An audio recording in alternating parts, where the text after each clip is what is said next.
DJ. Here, lizard. It's the almighty King Cooper, chameleon at a color-changing lizard, the mixtape messiah. Please stand for the ghetto national anthem. Let's go. Man, forget what them boys is talking about. I'm true. Man, riding swings and gripping grain. And it's time for the second episode of the Great American Cast. I am Tanner Acebo, joined by, as always, Mr. Gary Lannister. How's it going, Tanner? It's going pretty well, and we have a very special guest for this episode, a special guest host we'll call him, and that is our very good friend, Mr. Mitchell Abraham. Mitch, welcome to the podcast. Hello, good to be here, everyone. Now, first, I guess before we dive into what took place on Raw this week, all the fallout of that, we're heading into a new WWE Network special coming up. That's going to be next Saturday, live from Toronto, aptly named Roadblock. And also we want to talk a little Ring of Honor later on in the show. And we'll have a little film review for you as well, as the three of us sat down. We hunkered down, and I guess the best word to describe would be endured. We endured 12 rounds, 3 lockdown. But first, Mitchell, give some of the listeners here a little bit of your background, kind of as a wrestling fan. Back in either, I believe, 98 or 99, 3rd or 4th grade, longtime friend now in California doing God knows what, was obsessed with The Rock. He's not doing porn, by the way, people. He's not doing porn. He's not in porn. We don't know that. All I know is he doesn't wear condoms. So back then, he was obsessed with The Rock, and I didn't really understand the concept of wrestling. If he's banging porn stars without having a condom, he definitely was a Rock fan. But not now, though. Why would he move to California now to do porn there? They require condoms, I believe. Oh, so that's true. He's raw dog or nah dog. That's very wordly of you, Mitch, to know that. Yeah. Oh, sorry. My bad. So, obsessed with The Rock. Got me into it. I tried starting to watch it, but it was technically past my bedtime. So had to beg and plead once in a while. You gotta let me stay up. The Rock's on. I distinctly remember at some point Shane O'Mac getting tossed off the cage back into the ring. And possibly different matches. Could be the same one. Rock getting jabbed with a broomstick. Pulls said broomstick through and smashed over Shane O'Mac's back. Classic scene.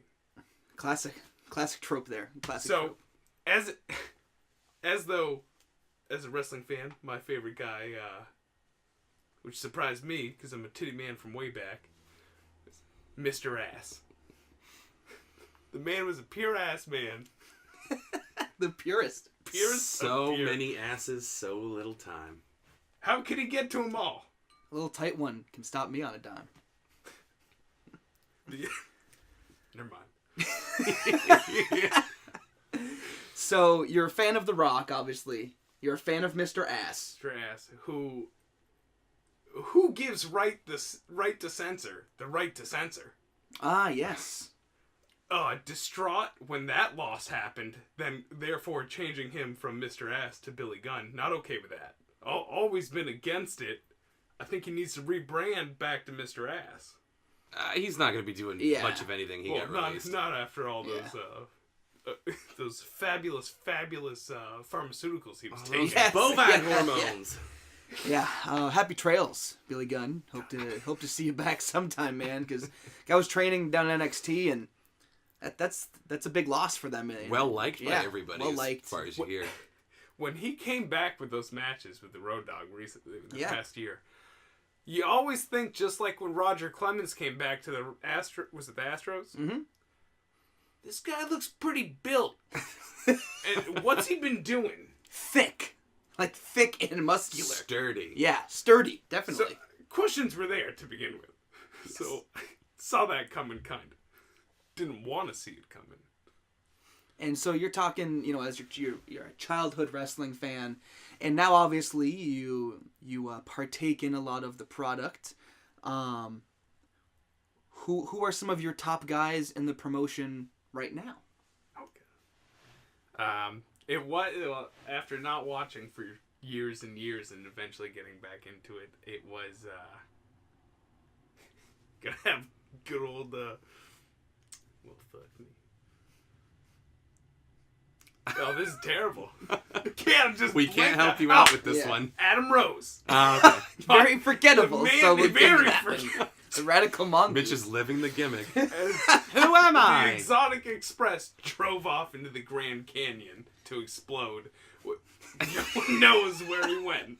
Disappeared for a while after the skirmish with that stupid rabbit who took the spotlight. Hey, look at this rabbit. Just frog splashed off that. Just a couple super kicks. Who is the rabbit? And end film. End. Fiend. Who was the... I still would like to know who the rabbit is. I'm not entirely sure. I've read a couple things. I heard Sami Zayn, but I don't know if that was ever confirmed. I heard that it was Justin Gabriel. Interesting. I heard Tyson Kidd, too, for a while. I didn't hear anything. So they're doing a good job of spinning a couple of different possibilities there. I too was a big Adam Rose mark. Those little vignettes. He was coming up from NXT back before I watched NXT. Didn't really know what NXT was. This guy's coming up. Can't wait. And they just didn't do anything with him, as they've done with a lot of the NXT talent that has come up to the main roster. Who else you got? Keep in mind, he was the only person on the WWE roster that had to look into the Oculus mirror. Yes. That's true. Sure as hell saw a lemon. That was one, and he had to shill a lot of stuff for them when they were not knowing what to do with him. Creative's got nothing for you. Come do this ad work. He was doing stuff for Sonic. But the Oculus mirror, one of my favorite backstage ads they've done, which is a very short list. And there was a notorious backstage ad that was done this week, which we'll get into a little bit later when we start talking about Raw more in depth. So you're an Adam Rose fan. Give us a couple more guys that you've got your eye on the roster. Obviously, last week we had Stephen LeClaire, the #1 Ryback fan in the universe, on the show. Who are some of your favorite characters there? You outside of main guys, and you can name main guys as well. I mean, how can you not love the just the attitude and the go get 'em of Dean Ambrose? Mm-hmm. My God. You're in good company here. Yeah, absolutely. This is the den of Dean. The jeans, first of all. Who wrestles in jeans? Dean Ambrose. It's nice to see someone not in a Speedo once in a while. No, it is just true. With a shirt on, Speedo and shirt. Yeah. Had enough of it. Well, have you heard his rationale for it? No. Is that if you're getting into a fight and you want to really, like a realistic fight, and you want to get down and dirty and start grappling, you want something to hold on to. You don't want to be oiled up and in your underwear slipping out of each other's hold. You want it to look like it could conceivably be a real fight. So he always just dresses for a street fight. He's a fighter. Mitch Lakey. And of course, we'll talk more about Dean Ambrose, both in our Raw recap and in our review of 12 Rounds 3 Lockdown, his WWE Films debut. Give us one more. There was a point... Sorry, this is throwing it back, but this is a point break. Oh, point break! That was very meta. In between when I first started watching wrestling and now, which was... Got in on the... so devastating being on the Matt Hardy side of the Matt Hardy Edge clash. That was hard to watch, but Matt Hardy was into the Hardy Boys, and then Matt went that, and back to now though, R-Truth is now my boy, which does nothing. It's R-Truth, Maggle. My God, I might have been the only man excited to see R-Truth versus Bo Dallas. Oh my God. McMahon had to kick him out of the ring before the match even started. What are you doing? Get the hell out of my ring. And also, what a credit to Vince McMahon of producing these characters in such a shitty way that you don't really care about them, and then literally coming out when they're having a match and telling you that you really shouldn't care about them. Get the hell out of my ring. There's more important stuff than you guys.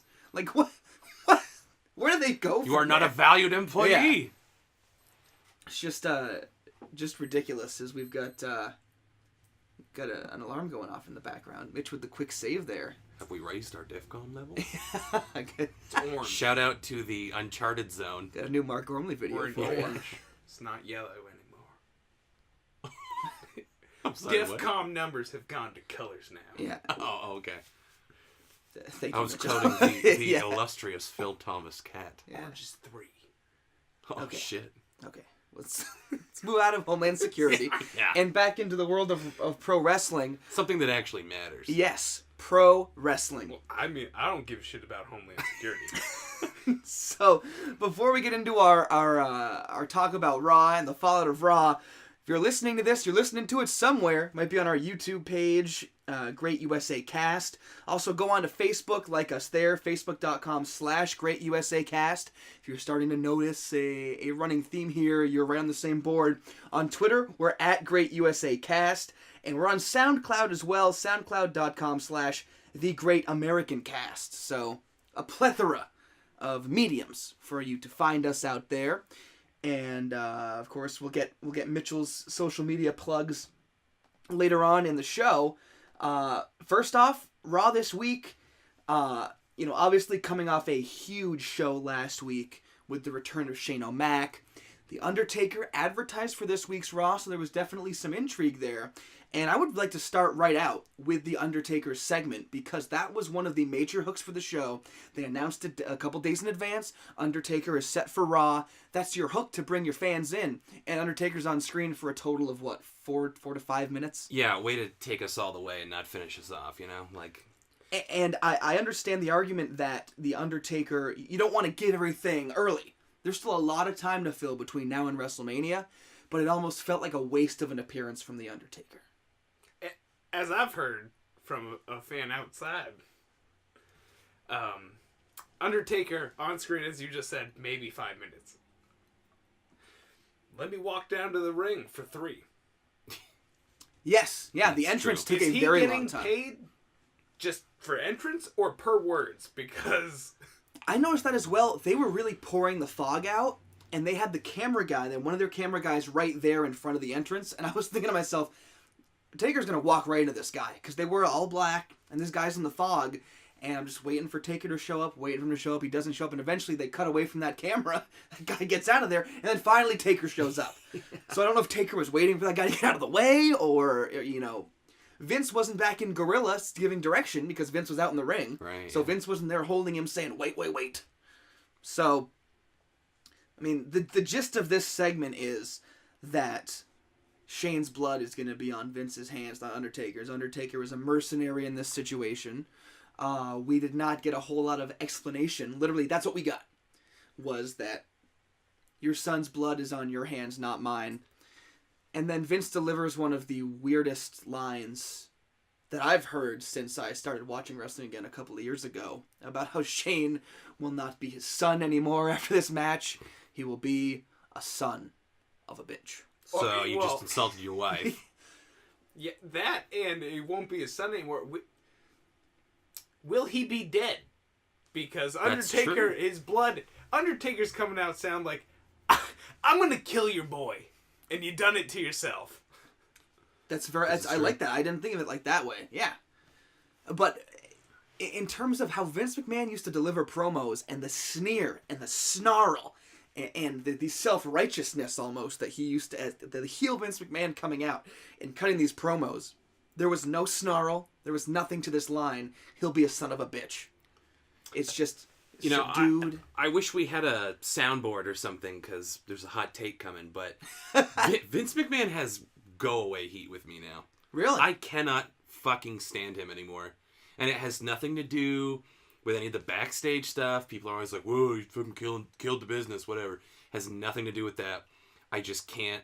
He's not. And it's like you were saying, there used to be a specific delivery for Mr. McMahon. He was fun. He was interesting. He was a great foil. I mean, he's one of the best asshole heels of all time. But now it just, I don't know. It feels very prescribed. It's basically him with the grandma from Happy Gilmore, and her house is Vince's WWE. Look, you can't take it away from him. He's old. He's too old. I was wondering where you were going Look with it. at him. It's great. It's like, let it play out. Reel it in.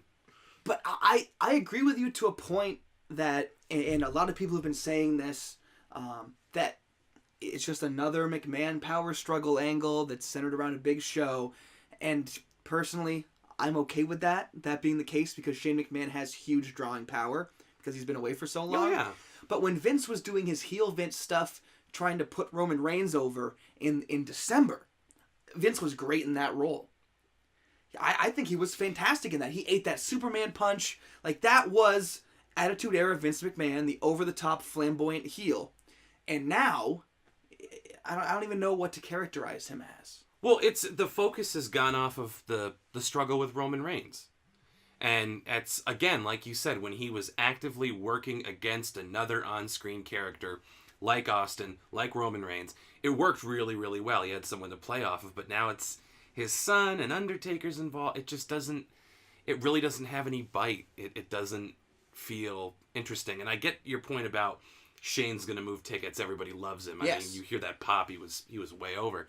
But, and it's just a personal thing with Vince. I see him now and I'm just like, he used to have a great sense of timing, and now his segments just go on and on and on and on and on about nothing. And it's the same shitty puns he tried to get over with Roman Reigns. I'm over it.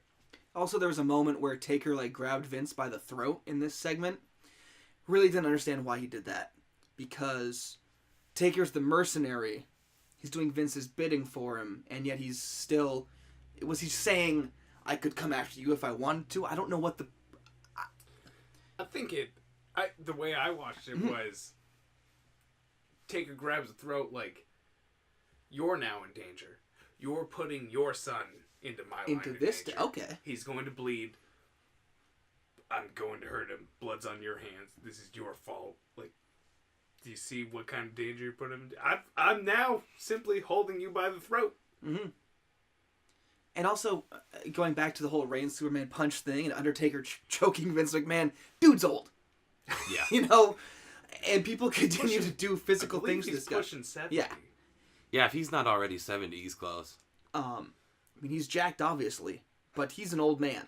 And He's got some of those Billy Gunn pharmaceuticals. Exactly, yeah. The same things that Billy Gunn got tossed for, Vince is shooting up into his ass. Well, they don't test for deer antler spray. The Ray Lewis deer antler spray. Going back a few segments on Raw to the opening segment, Triple H, the opening segment, really trying to get some heel heat on himself. And Roman Reigns not on the show this week due to the nose surgery that he actually received for a deviated septum. Mm-hmm. That's a shoot. He actually needed nose surgery, so they wrote him off with that angle. Basically, the gist of this opening segment is Dean Ambrose coming out and being the hero that everybody wants, and the crowd loving it. And Dean says he wants a title match, and Triple H says he was going to give Dean the night off after he got the crap beat out of him by Brock Lesnar, but instead he's going to work against Del Rio tonight. And then Triple H says, Dean wants a title shot. Triple H says, I'll let you know before the end of the night. And Dean delivers one of the most comically scripted lines. Like this, you can tell when these lines are just poorly scripted. What are you gonna text me later? Is it gonna be before Raw ends? It's like, oh, like those are cringeworthy lines to me. And I feel like those are some of the little things that get glossed over when they're rewriting the show so many friggin' times. Like that took me right out of it. Like that. Well, that and this is such a nitpick, but Hunter didn't sell it. Because, I mean, you and I have a background in theater. We did a lot of theater in high school and thereafter. And you beyond, yeah. And it's just it just reminded me of being on stage with someone who went up on their lines and they're fumbling to improv and they say something that makes no sense in the context of the scene and the person in the scene doesn't help them get out of that hole. Like, we've seen it a million times. It's just two people and there's crickets between them. Yeah. And it just, Hunter didn't, I don't know. It just took me right out of it. Is that between the beatdown, the opening beatdown, where he's like, thank you, and then he came back? I think you're thinking of last week. Last Dean week. And Lesnar? Yeah. No. There was a beatdown at the end of the show. Yes. This is the opening angle, though. There was the beatdown at the end. Yeah. All right, I forgot. I was thinking about, I was going to... Oh. It's a hot mic thing. Hit the mic. I was thinking of the part where you said he's facing Del Rio, and then Triple H said, with the nations there as well. Oh, yeah. And this goes back to last week with Reigns facing Sheamus with the nations at ringside. And then we come back from commercial, and I'm not going to let this one go, guys. We come back from commercial, and the announcers tell us, during the break, League of Nations got kicked out of ringside. And like they're the heel faction, and they're under the authority. Were they shooting something? Did they shoot someone? Were they doing cocaine? I don't think so. No. But we don't know what they highly doubt did because it happened during the commercial break. And this is one of the rare instances in my life where I was like, if only they still had that goddamn second screen experience on the WWE app, we would have seen what they did. Did Rusev make out with somebody in the front row? Did Rusev throw something? Was Rusev yelling at someone to break someone's arm, which is his new thing now? Someone give someone the goat? Yeah, was there a goat given? Can you imagine Rusev popping the goat? I give you my the God. goat! Ha We can't see anything but hair. Oh, it's that Bulgarian bush. So again, Ambrose versus Del Rio. And at this point, when they made this match, you gotta know that this is gonna be the main event. No Roman Reigns on the show. They're not gonna end another show with beef on beef. So that was that. We go to a commercial break. I believe before we went to the break, though, they announced that the Sasha Banks Becky Lynch #1 Contenders match was gonna be up. Or did they do one of the intros and we went to break? No, I think it was both of them heading out split screen to ringside. Yeah, they were walking out, and you, Gary, you were watching it together, and you said they're starting with this after you just said, "Oh, I hope they main event with it." They're starting with this. Dreams dashed. And Ric Flair and Charlotte were out there at ringside. Really getting tired of the whole Ric Flair. Like, Ric Flair, fantastic. Mm-hmm. But consistently having him next to his daughter and just babysitting her. And, oh, you can't do that. Can't insult my girl. He should be cheating for her in every single match that she's in. Thank you. In theory, if Yeah, he's not out there, Distraction, to cheat for her, and he does sometimes. But they got so much heat because of the Becky Lynch kiss angle, and it's one of those things I will cop to it. When we were watching it, and this is my #white male privilege talking, I but gotta interject. What's the kiss angle? I'm sorry. Oh, Ric Flair forced himself on Becky Lynch at ringside during a match. Yes, He made out with her. Now I remember what you're saying. so the only reason I didn't at first glance have a problem with it is because he's pulled that in the past, different time obviously, but he's pulled that out. That's a well-known move for him. And I remember we were like, how bad is she marking out right now? Because she got to participate in an angle that I'm sure A legendary she saw a million angle. times. Yeah. And then to hear everyone else's responses about how that was sexual assault, and it's one of those things where, like, well, Triple H drugged Stephanie McMahon and married her in a drive-through chapel, and we now kind they're of legit accept that. married. Yeah. They're married now. They spawn. They have 3 kids. Yeah. Can't, my God, sexual assault, because we're so PC now and it's still in a realm of. And I get it. If this were the real world and old-ass Ric Flair, whom I love and respect, went up to wonderful Becky Lynch and just made out with her without the context of professional wrestling, that's wrong. But in this storyline, he's a heel. He's a villain. It's like... It's almost a trope. Yeah. Even in the real world, much worse things could happen. Oh, yes. And you get an old dude like that doing that to someone a lady at the bar. Someone's probably going to punch him out. Yeah. Yeah. Well, she went after him, and there was the whole jacket thing, and... Yeah. Threw the jacket over her, and that was the finish. I digress. I just wanted to... Yeah. He's there too much. Like, certain appearances I would get, like, on pay-per-views if she's got a match, whatever. But showing up every time she's there is just too much. And I love the woo. Who doesn't love the woo? Yeah, the woo's over. But The woo's been over for it's decades. Far over now. The back and forth wooing. No, I'm sorry. Whenever she wears the shirt that looks like it says wood. Yeah, it looks like it says Wood! wood. Yeah. She should be wearing Gucci stuff so she can just throw it at people all the time. It's true. It's a $500 belt. Just rip it in half. This $3,000 alligator shoes. She should be handcuffing herself to the ring ropes, and she should be elbow dropping her Divas Championship belt. Yes, handcuffing to the ring, screaming, Bischoff, I'm begging you. She had a great flare flop once that I wish she would bust out more. She does the walk from time to time, which I like as well.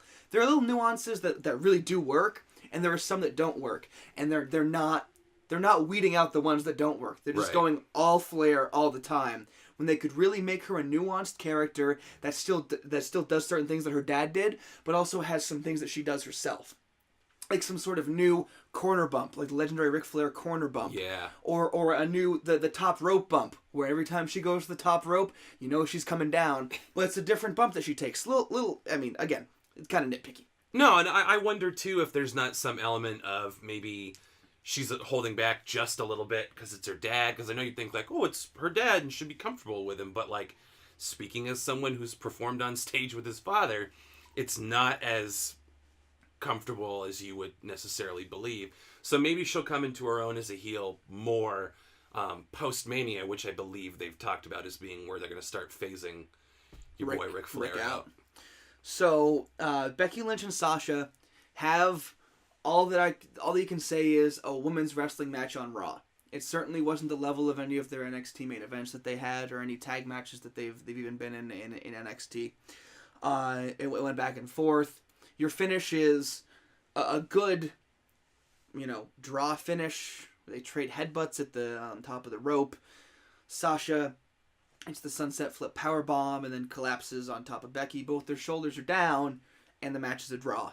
I think for a casual wrestling fan, it worked great for them. But for a wrestling fan that also religiously watches NXT, you've been seeing a lot of the very same things going on down in NXT. So there are kind of two different groups on this one. The people that watched it and liked it. And I think you can still like it and still be like, yeah, it's a little oversaturated because they've been doing these kind of draw angles a lot on NXT. But I also think that if you're a wrestling fan, you can easily separate main roster and NXT and not have it affect you. Yeah, absolutely. They need to get to a triple threat match. There are only so many ways you can get to a triple threat match. And if you pay attention to the SmackDown spoilers, again, Becky and Sasha met up this week on SmackDown, and again, they found a way out of a one-on-one match with a no contest finish. So they have to use all the different ways to not get legit finishes to these matches to put them both into the Divas title match, I should say, at WrestleMania. Bray Wyatt cuts a promo, taped promo backstage. The gist of it is somebody that does something over and over again, the same thing over and over again, and expects to get different results is insane. Where are the Wyatts just going to be in the Battle Royal? Is that what this? Because they have nothing. That's the scuttlebutt. They have a nothing. Showcase match for them. So if it's a showcase match for them, let's say they're the last man. There's the last men standing. Does everybody else just eliminate themselves so Bray can win? I think so. I think they go to different sides of the ring, and they all just step out, and Bray's left there, and they bring him the trophy, and they carry it out like they carried out Undertaker and Kane and Ryback. What I think a great visual would be is if they burned that trophy. He wins the Battle Royal, but doesn't give a shit about the trophy and what it stands for, and burns it. Yeah, because they do have Kane's powers, or do they not anymore? Because Kane has them back. Fucking knows. We're gonna just whiz through the next couple things because really this week's Raw was bad. Miz versus Dolph Ziggler. They announced Ziggler as the guest on SportsCenter this week. I literally said these words to you. Well, here comes a win for Ziggler to get him some credibility so he can go on SportsCenter tomorrow night and not look like a jackass. And Miz beats him in a minute. And then if you read the SmackDown spoilers, 50-50 booking rears its ugly head again. Ziggler picks up a win on SmackDown. Ziggler gets his win back over the Miz. Trading blows. And a lot of people are talking about the great work that Miz has been doing the last couple of months. Couldn't agree more. Absolutely. Miz has elevated himself. He's almost like I wouldn't even call him a jobber. He's like an elite enhancement guy. Oh, yeah. Because he'll come out and he'll cut promos on you, too. He's a very good promo. And he'll be a very good manager once he does hang up his ring boots or whatever the term is. Throwback. Miz with his little TV segment always reminds me of Carlitos Cabana. Oh. I spit in the face of those who are not cool. I miss Spitting Carlito. that apple. Yeah, me too. Just rude. Spitting apple into people's faces all the time. It was fantastic. The T-shirt was the apple with him doing the wink on the face on the apple. Correct me if I'm wrong, but he either used the ring ropes as a hammock or actually brought out a hammock. There was definitely hammocking. I'm blanking on it because that was Yeah, when I I was don't know. watching really intermittently. And for good reason. We have Steph finally accepting her Vince McMahon Legacy Award. She's great. She's a great promo. She's a great heel. She knows how to work the crowd very well. The secret to getting Roman Reigns over as a face, Stephanie's got to be in the mix there somewhere. She really has to. So hateable. Yeah, she's so hateable. Makes you want to just kill someone. She's up Get to up Heyman and- level at and this point as a promo. Break your TV. Yeah, she's Heyman level as a promo. She really is. She's basically talking about Shane and how he's left, and just really trying to get more heat on Shane, who's announced for the next upcoming Raw. So next week Shane will be back on Raw. Lucha Dragons versus Rusev and Sheamus. This match happened. This is the typical match of WWE being like, well, we got a bunch of guys on the roster. Let's just throw a couple together. And they had a match. And Rusev and Sheamus defeat the Lucha Dragons. The Rusev super kick. Del Rio beats up Kalisto after the match is over because, of course, the rest of the League of Nations were out there. Are we going back to Del Rio Kalisto for the U.S. belt at Mania? Please no. Is the U.S. belt even a thing right now? Because Lucha Dragons are back together, so you're just putting a guy that has a singles belt right back into his tag team, which he's packaged with. Right. Well, I mean, yeah, that's the thing, is either get the U.S. belt off, and which is, he needs a good run with it, because otherwise it was meaningless. Yes. You hurt Del Rio, you hurt him. You hurt the belt. Yeah, as well. exactly. Which, everyone says it, but Cena restored all that polish to it. I mean, it goes to Rusev and John Cena, because I remember when Rusev won it from Sheamus, Yeah. it was a huge deal, and you and I speculated, are they going to make it the Russian title? And the story they told with John Cena, the fact that Rusev kind of came out looking like a piece of shit, notwithstanding, not Cena's fault, not Rusev's fault, that's a booking issue. Mm-hmm. Cena came out and he was having these amazing matches with everybody. Cesaro found his way back into the main event because of it, and they couldn't quite figure out what to do with him, and it's like, there's a great U.S. title candidate you never did anything with, and so now the belt's just out there. It's like... It's a singles belt on a guy who's in a tag team. Yeah. And they should be challenging... I love...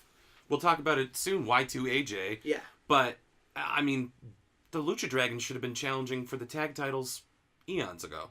And they did in those kind of four-way matches, and they New Day did defend the belts against them. I don't know if it ever happened on pay-per-view, I can't remember, but it definitely happened on like a Raw or on a definitely happened on SmackDown title match, and the Lucha Dragons never won it. But AJ Styles is a guy that could bring great credibility to that U.S. title. Oh my god, yeah. He's another guy that could do it. Speaking of credibility, Ryback versus Adam Rose is up next. Oh, God. What a... The Radical Mongoose. And during this match, I was exchanging some texts with Stephen LeClaire, the number one Ryback fan in the world. And Ryback beats Adam Rose. The match went too long, even though it was like, 3 minutes, 4 minutes. It went too long for my Mongoose, taste. More like, I just had a stroke. Yeah. And Mongoose is just lying there. I get a text from Stephen. That period was awesome. Ryback, he did not do his usual feed me more thing when he comes out onto the ramp and the camera closes up on him, and after he won, he left the ring area instantly. So we're getting a new attitude. Ryback continuing on this attitude train where literally I don't think anybody in the world, except for Stephen LeClaire, cares about. Can we talk about John Cena for a minute back? Yeah, sure. When he was doing the challenge, the open challenge. The open challenge, and I did not have great respect. John Cena as a man, yes, great respect. Make a Wish, he does many great things. But in the wrestling realm, not a big fan of John Cena. However, gained some massive respect with him within there with the story they went there when lost it because of Jon Stewart. Oh yeah, Yep. yeah, the whole Shot. Seth Rollins angle. Yeah, And he came back and said, "Do you know what you've done?" He's like, "I've kept it open to competitors worthy of having the belt if they can beat me. Yeah. Now you've just given it back to the authority, and no one." Yeah, and Seth won't defend it as actively as I will, and it was a great promo. It was another great Cena promo, and eventually Cena, of course, did get that belt back at Night of Champions. Mm-hmm. And then, unfortunately the injury happened and whatnot. They wrote him off TV as well for his taping of his reality show. But I think when Cena does come back, the natural thing would be to put him back in that U.S. title scene, maybe on the fringe of the main event, if you were to put him with another top singles guy away from a belt. But I think that U.S. title open challenge was Cena's gonna great. come back in. He's gonna take some ass and kick some names. I'll tell you right now. But what about throwing him in a tag team? If you theoretically put the belts on Y2AJ, I mean, you'd have a built-in story with John Cena and somebody. I don't know. I mean, if the timing worked out, Randy Orton. Yeah. Where they could be like... The old guard, or something along that nature. And I get it, you're not necessarily elevating new tag stars, but it could definitely at least be different for a while. Why? Jericho came out hard on trying to sell that promo at the end of that match. "We're coming for you guys. Wrestlemania, tag belts." Well, no, it's going to be next week. Next week, Yeah. yes, correct. Yeah, and that Worked was... hard for it, and I'm sorry, I could get more excited about putting on Depends and shitting myself than watching Jericho wrestle Holy anymore. shit. Let Right. alone That's a fucking last, I indictment. don't know how long in the Royal Rumble. Just Yeah. lay Yeah. in there. How long can you lay there? underneath the bottom turnbuckle. I've kicked women out of beds faster than Jericho laying in the ring. Jesus Christ. And with Let's that, keep in mind, that's a lie. with that segue, Chris Jericho and AJ Styles versus the New Day. Very entertaining match. They had one last week as well. Jericho this time gets the win, gets the submission win with the Walls of Jericho, as Kofi was going for the Trouble in Paradise. They challenged the New Day for the tag titles next week on Raw. And I mean, next week's show is shaping up. You've got Shane coming back. You've got this tag title match. You've got more of the fallout of what happened later on in the show with Dean and Triple H. I'm looking forward to this Y2AJ New Day. If the end goal is for Y2AJ to beat the New Day at Mania, is this starting a bit too soon? Because you have a lot of programming to fill, including your Roadblock, now your Elevated House show in Toronto in a few weeks, which it looks like they'll be fighting for the belts on that card. Yeah. Never gonna happen. I'd like to see them go for the match. Lose, not win the belts. AJ Styles beats the shit out of Chris Jericho. You want a Styles heel turn? Just no one needs Jericho. Well, yeah, we've gone over that. Styles then teams up with who? R-Truth. Okay, I see my where you're God. going with this. Now we've got a real tag team, and then Goldust and Jericho can team up and do whatever they want. Put him on main event. Team Dad Bod. So then, chronologically, then we get our Vince Undertaker segment, which we already talked about. Jey Uso versus Bubba Ray Dudley next. Bubba Ray Dudley wins. Dudley's used the table in this match. Yeah. They're heels. It works. We're not using tables anymore. They use the table. Gotta use the table. Yeah, It was technically a credenza. Yeah, exactly. They didn't use it. They didn't use it as a table per se. They more used it as a battering ram. But they still used it. Then we had Goldust and Mitch's boy R-Truth in another segment that went nowhere, where they did not decide to team up together. And this is gonna be the 9th segment or the 8th segment that we've got of these two. Too many. It's not good comedy. The awkward silences at the end. Yeah. Goldust, you have to say something. You can't just look sad and shuffle away over the course of a minute and a half. Just fucking say something. Fill that dead air. It looks like someone forgot a line. Yeah. I hate it. I fucking hate those backstage segments that just trail off. They piss me off so much. My question is, how do they produce them? Are they actually filming that Do they? live when they're back there? Exactly. Do they produce it? it's very, very easy to just pre-tape those things, and that way you can work the kinks out.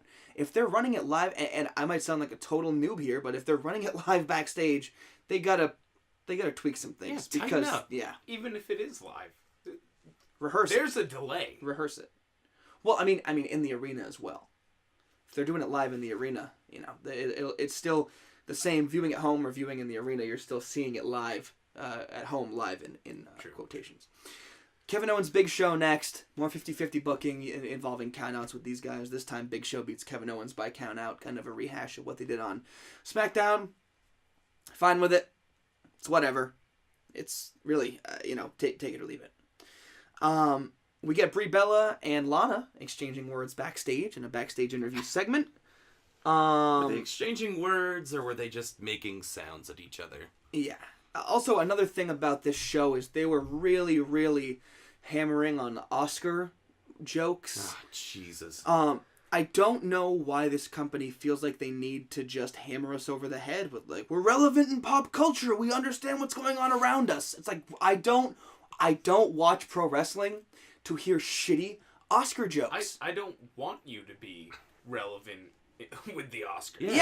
Yeah, Please exactly. don't. Why- I tell you what, Maggle, Brie Bella and Lana remind me of Taylor Swift because they got bad blood. Like, Yeah. just fuck off. It's so forced. It's You got know, nothing to do. I remember when that other guy was having sex with my now wife, but I didn't care because I'm rich. At one point in the show, It's Kanye reference if no one cares, because I hate Kanye. That song's terrible. The man's own brand of music is terrible. Graduation was an all-time great album, Totally. and it went to his head, and this is all I'll say, is he's just trying to reinvent himself over and over again, and you can only invent yourself Yes, one time. Exactly. The Natalia Subway segment, it might have happened earlier on the show in chronological time here, but Gary, you're a big Natalia fan. You have a connection with Natalia. You were actually downstairs doing something, and I said, hey, Natalia's on. Don't bother coming upstairs. Because she was just shilling for Subway. When did pro wrestlers, WWE superstars, Sports entertainers. when did they start becoming spokespeople for these? So I companies? I didn't see the segment and I didn't look it up because I didn't want to cry. What'd she say? What happened? What precipitated this whole thing? So basically what happened, I think it was Renee Young backstage, and she's interviewing Natalia in front of a locker, and in that locker there is a Subway sandwich and drink up on the locker there. And she asked Natalia how she stays so fit. And Natalia says, exercise or whatever. And then she's like, and the new roast chicken, blah, blah, blah, from Subway. Like, it was so on the nose. And you could just see it coming because the Subway was what was really centered in the camera. Like, it was very visible between the two of them. And it was just, to quote Xavier Woods, hot garbage. Oh my god. And you just waste you just waste your talent doing Well, that. to continue our Billy Madison or Happy Gilmore Yes. comparisons, yeah. This delicious $5 footlong from Subway. Hooray! It's a hole-in-one. It's a body slam of protein. I Like, eat fuck one off. every day. Give me this card, I get free sandwiches for life. She is such a talented Hey, wrestler and Sonny. such a nice human being. And Yeah, just more misuse of talent. Natty, if you're listening, we love you. we Talk bow down about at your a feet. hole-in-one. Mitch still Happy Gilmoring over there. Brie Bella versus Naomi. Naomi wins. Lana comes out and makes fun of Brie Bella. They announce the Fabulous Freebirds for the Hall of Fame. And then we get our Dean and Del Rio main event. Obviously, everybody saw this one coming. Everybody beats up Dean. And Dean wins by DQ. Triple H comes down to the ring. Before the beatdown starts, they beat him down. They all shake Triple H's hand and leave. Triple H enters the ring. A little bit of offense, and Triple H just pedigrees him. Triple H accepts his challenge. Before leaving, Ambrose does that thing where he crawls to the mic now, just like he did with Lesnar. Thanks, Triple H. Triple H goes back to the ring, throws Ambrose out of the ring, and then throws Byron Saxton out into space somewhere in between Mars and Saturn. Just out. Just chucks him. And I said, he was like, Saxton must be marking out right now. Because to get tossed like that by Triple that H. ship has just left gravitational pull. Yeah, Kerbal Space Program And style. Steve That's up right. here, we need Send to know out the Neville. speed and angle to get out of the atmosphere. Gotta get the apoapsis. So, and then we get Ambrose, the beatdown angle. Very similar to what happened with Reigns last week. A lot of, heads off the table. And then Triple H stands tall to end the show. And as the show ends, we don't know when they're going to face each other. You and I thought next week, but then as we talked further, it became apparent that it was going to be that network special. Correct me if I'm wrong, but when Triple H came out, bloodied up Reigns, Yes. there was not, let's say, six refs surrounding him, telling him, Hunter, Yeah. Hunter, this ain't right. This isn't right. This isn't professional. Well, that's... Was Yeah, but that's what refs do. But were they there for Reigns? Were they there for They Reigns? were there for Ambrose, surrounding them, going, Hunter, this ain't right. But Yeah, they were there for Reigns. Okay. Yeah, My and bad. Triple H defied them. And- They were all wearing their little gloves, too, because Reigns was bleeding. So they're all wearing their little gloves. So that was the show. And then in the coming days, we find out that Dean versus Triple H is going to be the main event of this network special, Roadblock. Roadcock, as Gino Morosco of Cage Side Seats aptly named it this week. I'll obviously be watching. You pay $10 a month for the network. You want to get your money's worth out of it. Well, it's definitely building the storyline. Yeah. But here's what I don't understand with, again, you painted yourself into a corner with booking, and I realize it's easier for Dean to get out of this with a loss, but that's a terrible way to set him up for Lesnar. It's like he can't win against this old guy. He's not going to beat Brock Lesnar. I'll be shocked if he beats Brock Lesnar. Yeah. Because Lesnar's going to get fed to Reigns at some point. He has to, because if you're trying to build Reigns has to go over everybody. If they're doing what they're doing, and Reigns is going to go over Triple H, Yeah. Reigns has to continue defeating top guys. And And he if has to do it defending his title as well. That he's going to Absolutely. win from Triple H. And if I'm fucking Brock Lesnar, I go, what do you guys see in Roman Reigns that you're not seeing in Dean Ambrose? Nothing about them personally, just the way that they come across on television, these characters, in air quotes. Maybe you don't have a gold mine in Dean Ambrose, but you have a lot more than you have with Roman Reigns at this point. As a more, regular fan, as I'm constantly going to bed and falling asleep before Raw's even over, the only thing I can see is, it's just stature. It's just, he's built more than Dean, but... Oh, physically, you mean? Yeah, but Dean right now is recepted so much more than Reigns, and has been recepted the whole time. Like, we want him to win, we want him to rise up, like in that ambulance match against Wyatt. Yeah. Just, you thought he was about to come back, had already taken one Sister Abigail, boom, jumps right into another Sister Abigail, gets put in the... It's like, I was distraught when that match ended. Yeah. It was absurd. Well, they have And then they didn't bring Wyatt anywhere. No. Still till now. Or Dean, and it's like Dean's on the up and up now, but they really feel like, oh, well, if he's over, it can't hurt him to lose. It's like, that's not true. You will crush everyone's spirit at some point.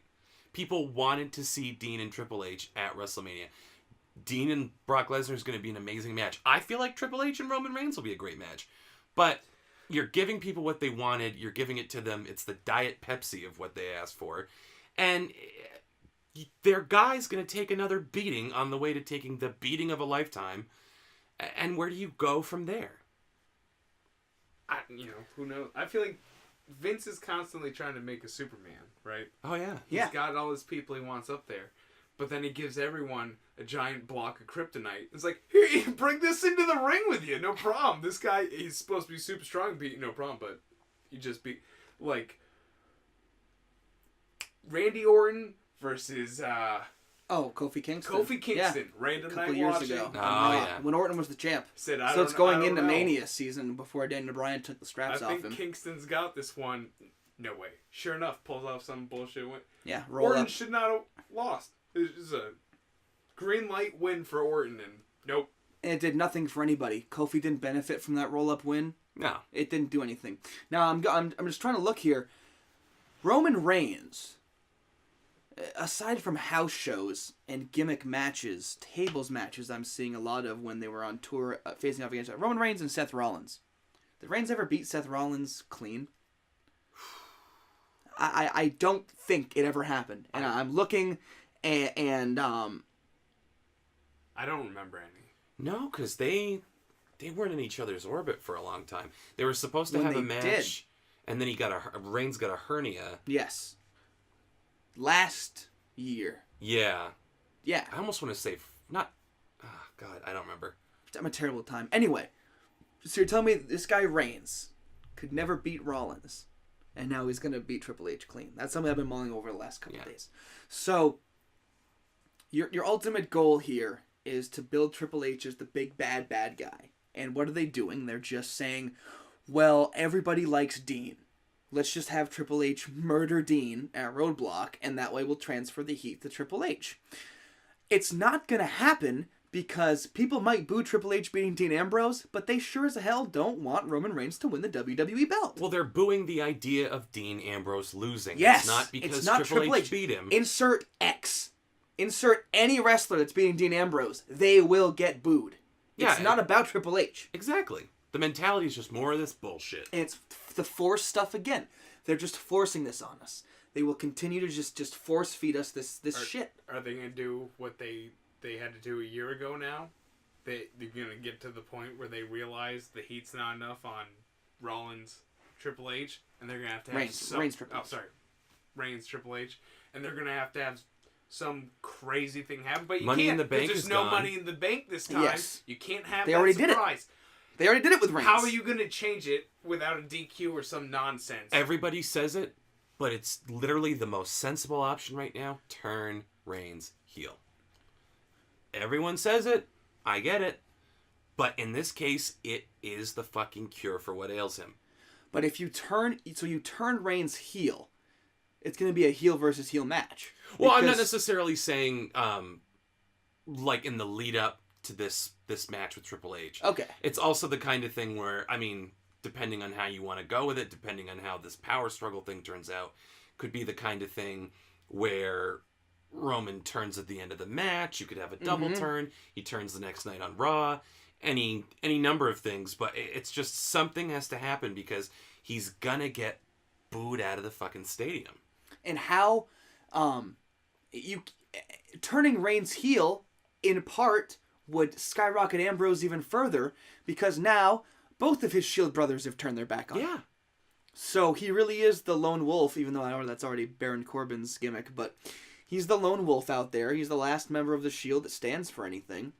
The only question would be how do you is Reigns just gonna be a monster heel that doesn't align with the Authority, just a monster heel, or are him and Triple H gonna tear down the house, and Reigns beats Triple H and Triple H shakes his hand? Like there's gotta be it's gonna be very difficult to separate. If you're gonna turn Reigns heel, you have to separate him from the Authority. Otherwise, this whole lead up, Triple H winning the belt at Rumble into Mania, it's all been worthless. It's all meant nothing. See, this is what I thought was going to happen / hoped would happen. And I realize we've been kind of going on long, so I'll try to make it brief. But when Vince McMahon came back, I thought he was going to come back as a face. He was going to ally himself with Roman Reigns because there's some truth to everybody who's kind of smart to the business knows that Vince McMahon is the one who's behind Roman's push. Yes. So you bring him back, he's like, oh, Roman Reigns, I love him. He's quite a guy, pal. And then that's when you have Stephanie and Triple H. I mean, because as far back as the last Survivor Series before, or 2 Survivor Series ago, you had Vince being like, oh, Steph and Hunter, don't fuck up or you're out of power. Yes. So he's kind of already fighting his own family. You could continue that and being like, oh, you guys don't know what's best for business. I do. It's Roman Reigns. Haha, my buddy. So you keep the Authority as the bad guys. Vince gets to be a babyface for a while. You play to the truths that we know about the backstage politics, and then you use the biggest asshole heel in the history of your roster to precipitate a heel turn for Roman Reigns. And in the process, you can turn the Authority, because they're fucking shitty half-ass villains anyway. There are times where they come back, they're evil, they're beating people up, it's wonderful, and then for 2 weeks, it's like Steph started the Divas Revolution and Triple H with NXT. It's not fucking consistent at all. And that's your problem. And so I just thought of something else. Depending on the match order at WrestleMania, I mean, the heavyweight title match has to close the show. By the time the heavyweight title match begins, we will know the fate of the company due to the result of the Shane McMahon and Undertaker match. That's a good point. So there is something that's kind of hanging in flux right now, whereas we don't know, is Shane going to go over or is Taker going to go over? If Taker goes over, then what we've been talking about rings true. The Authority will still be there. But if Shane somehow defeats Undertaker, and as I fantasy booked it in my head, Stone Cold Steve Austin coming in, and then one last fuck you to Vince McMahon, he stuns Taker and drags Shane's lifeless, bloody body over on top of Undertaker for the 3 count. Something like that. Can I get a hell yeah? Exactly. And they just chugs beer over their corpses. Oh, God, kid. But if Shane wins, coming out of the Reigns Triple H match, you legitimately have an air of mystery about where the story is going. Mm-hmm. Just as coming out of Survivor Series a couple years ago, the Authority was out of power, and there was legitimate mystery about where it all was going. And lo and behold, a month and a half, 2 months later, it was back to the same shit. Yeah, they shat the fucking bed. So, if I would prefer, if this is going to happen, I would prefer Taker to just beat Shane, rather than Shane win, only for 2 months down the road, to have the Authority come back in some other cockamamie bullshit way. I would much rather just have Taker win and not even give us the swerve, the half-ass swerve that they've already laid on us. Again, they think their fans are dumb and that their fans don't pay attention to the product. But before we take our first break here, obviously heading into Raw, it's a big one next week with the AJ and Chris Jericho match for the belts. Do we think we're going to get some sort of non-finish to that match, some sort of New Day interference to allow the feud to continue to progress? Because I don't think you can put the belts on Jericho and Y2AJ and then really have any kind of steam going into WrestleMania with them already having won the belts. What do you think? Yeah, I mean, I would say that I don't think you want to shoot your wad on a title change on Raw like that right up before Mania.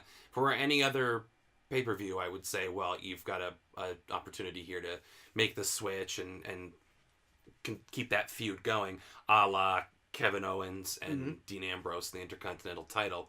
But, I mean, biggest show of the year, Styles' first championship win with the company. Yes. If you want to make AJ Styles look like he matters, you want to put him on a big stage to do something like that. All right, we're going to take a quick break here on the Great American Cast. When we come back, Gary has some notes from the latest Ring of Honor pay-per-view, the 14th anniversary.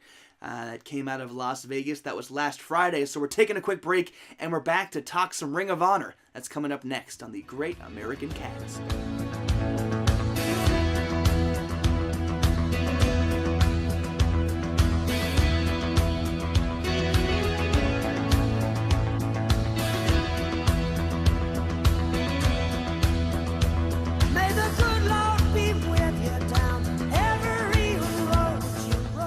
Back with you on the Great American Cast. Tanner Sebo, Gary Lannister, your host, and our special guest host this week, a self-defined tit man and then later ass man, Mr. Abraham.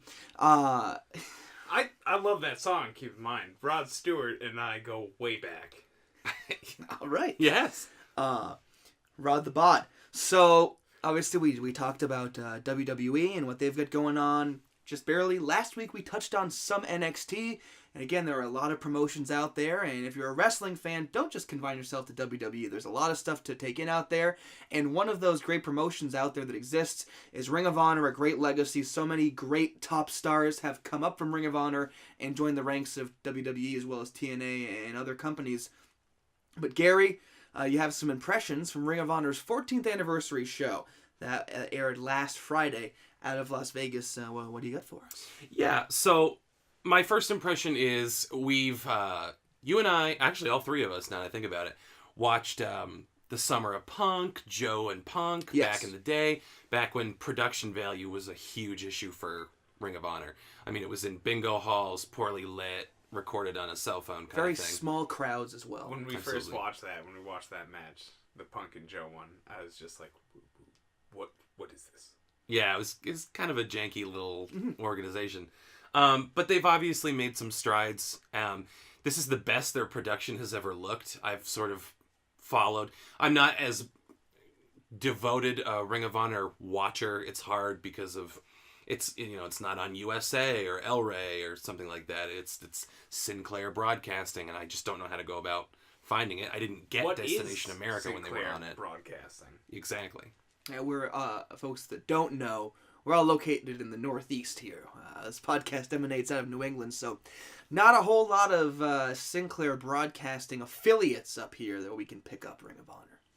Yeah, I mean, we just got the first Star Wars. We Yeah, we on heard Betamax. a seventh one, but yeah. So I mean, my initial impressions, looking up some of the older matches from Ring of Honor and then watching something like their 14th anniversary show out of Las Vegas, they are making strides towards making it, from a production standpoint, look really, really legit. I would say they've moved into sort of the same echelon as TNA, which is still, it still kind of looks cut right. For all the problems that WWE has, one thing you have to give them is that their production is incredible. It runs like a Swiss watch, and it looks great, and it's a very polished presentation, even if the performers sometimes aren't. And so it's great that they're finally giving the Ring of Honor talent a better platform with which to show what they can do, and it still feels like they're gunning for that number 2 position, which is wide open. If you take NXT out of the equation, since it's technically part of WWE, the number 2 promotion is wide open for Lucha Underground, Ring of Honor, TNA. And that's why I like that we're trying to profile some of these, because WWE, it's easy to resign yourself to the fact that they're the only game in town. But really, there's a lot going on with a lot of performers that have made it a point to hold out on WWE. And in a lot of ways, not to sound like an iconoclast, I'm glad. I'm glad people like Ricochet / Prince Puma, Kenny Omega, the Young Bucks, that they've sort of held out. Because I think it is ultimately going to force WWE to a higher standard, as we've seen with AJ Styles. Mm-hmm. Now that you've got a proven quantity, don't act like they never had a career outside of WWE, and treat them like the stars that they are, and take them seriously, and use them to build storylines of consequence. So, that being said, I'd like to talk about some of the matches. One of the big ones, obviously, being Jay Lethal defending his title against Kyle O'Reilly and Adam Cole. This was a really, really tight match. I heard that some of the other matches ran longer. I didn't really notice as I was watching them that they felt overlong, but it definitely condensed the amount of time for this main event. Jay Lethal looked great. Kyle O'Reilly, with that MMA style to his work, is just really incredible. Adam Cole continues to puzzle me. It's someone who seemingly has all the pieces, and they're not quite sure what to do with him. It feels like Kyle O'Reilly and Adam Cole's feud will blow off after this. I don't know what you do with Adam Cole. It's hard to say. I mean, they always say, like, this is a guy you can build a wrestling company around. He definitely strikes me as that kind of performer. But I thought it was a good match. It didn't have the fire under it that I think the 6-man did. That would be my match of the night. That one, if you two haven't seen it yet, I highly recommend you go find it. Kenny Omega is writing a legacy right now. Going from someone that I knew very little about to being someone that I salivate over. Incredible. I'm not the biggest Young Bucks fan in the world either. I don't think that they're spot monkeys or one-trick ponies per se, but I've never been as invested in them. But Kenny Omega makes me believe in Bullet Club Elite. He makes me like the Young Bucks. And And it was just a great match, and you had ACH, Matt Sydal, and Kushida. Kushida, of course, is part of Ring of Honor's partnership with New Japan Pro Wrestling. It was just an absolutely amazing match. For as good as Kenny Omega looked, Sydal was selling his ass off for him. How much per pound? What's that? Said how much per pound? Same as downtown, baby. $200. All right, baby. But this sort of brings me to an issue that I had overall with this pay-per-view. And it's the partnership with New Japan. And this isn't a dig at New Japan. They're obviously a very well-respected organization that attracts a lot of amazing talent, both from Japan and the world over. But you take some of the mystique out of all your finishes when you know the New Japan guys are going over. And there was one time where I was slightly unsure of what would happen, and that was Briscoes versus Tanahashi and Michael Elgin. That was the one time I felt like, a New Japan guy might take a loss on this pay-per-view. It just takes some of the fun out of it, and it also makes your Ring of Honor guys look like a fucking joke. I mean, no matter how well they acquit themselves in the match, the fact that they're expected to roll over and play dead for New Japan is automatically saying Ring of Honor is second rate to a promotion that's not in this country. So it weakens your position trying to compete with TNA, Lucha Underground, and even NXT to become second to WWE. And also, it's an event taking place in this country. I could see if you're sending Ring of Honor stars over to wrestle in Japan, you would expect the New Japan stars to go over in front of their home crowd. Now, is this something, and I'm not sure if you know the answer or not, but is this something that's really part of that partnership that New Japan said, yeah, we'll do talent swapping, but at the end of the day, our guy's got to go over. Is that? I don't know that to be the case, and I don't know enough about New Japan or their management to speculate, so I wouldn't want to start anything. But it's definitely an interesting question. Is this idea like, look, we're working with an older, established, prestigious company that takes itself very seriously and their talent is world-renowned? I truthfully can't answer that.